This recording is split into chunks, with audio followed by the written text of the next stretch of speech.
MC stand ने अब अनुराग को भी सजेशन दिया है। आप जानते ही हैं कि अनुराग शो छोड़ने की बातें कर रहे थे, तो अब सलमान ने एमसी स्टैन को बोला कि भाई अगर कोई शो छोड़ना चाहे, जिस पर एमसी स्टैन ने बोला हाँ वो अनुराग छोड़ना चाह रहा था ना, तो उसे बोला क्या विषय है भाई, तुझे लगता है कि सलमान बाहर की बातें बताते हैं, तेरा गेम खराब होगा भाई, तुझे बाहर की बातें बताते हैं।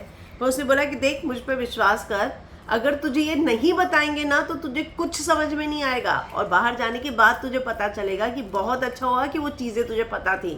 बाहर तो आने के बाद सब कुछ ही अलग होगा और तुझे सच में नहीं पता कि बाहर क्या चल रहा है। तो यहाँ पर सलमान बोलते हुए नजर आते हैं कि भाई रहने दे, ये फर्स्ट गियर, ये राइडर है, फर्स्ट गियर पर चलने दे, नहीं तो फिफ्थ गियर पे पहुंच जाएगा अब ये।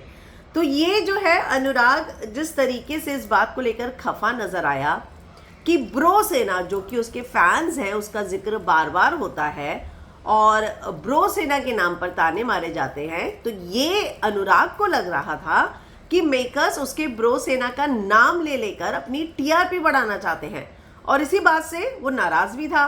अब सलमान कल बहुत भड़के, उन्होंने कहा कि मैं यहाँ आता हूँ, तुम्हें मैंने पैदा वैदा तो किया है नहीं, मैं तुम्हें क्यों ज्ञान बांटता फिरूँ ना, करो जो तुम्हें करना है, भाड़ में जाओ तुम लोग। और जिसको चाहिए, मुझे लगता है कि जो सुन सकता है और जिसको मैं ज्ञान दूंगा भी और समझ में आएगा तो मैं अलग से दे देता हूँ 1-on-1, तुम सब अपना टाइम खोटी मत करो, तुम लोग बैठो आराम से।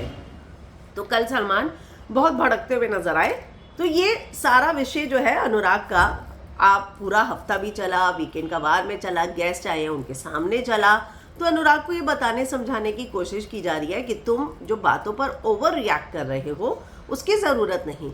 पर यहाँ मुझे ये लगता है कि आपने जिस तरीके से अनुराग को लगातार उसका मजाक बनाया है, उसी की वजह से वो थोड़ा सा डीमोटिवेट हुआ है। तो आपको क्या लगता है कि अब स्टैन के बताने और समझाने के बाद क्या वो इस बात को समझ पाएगा?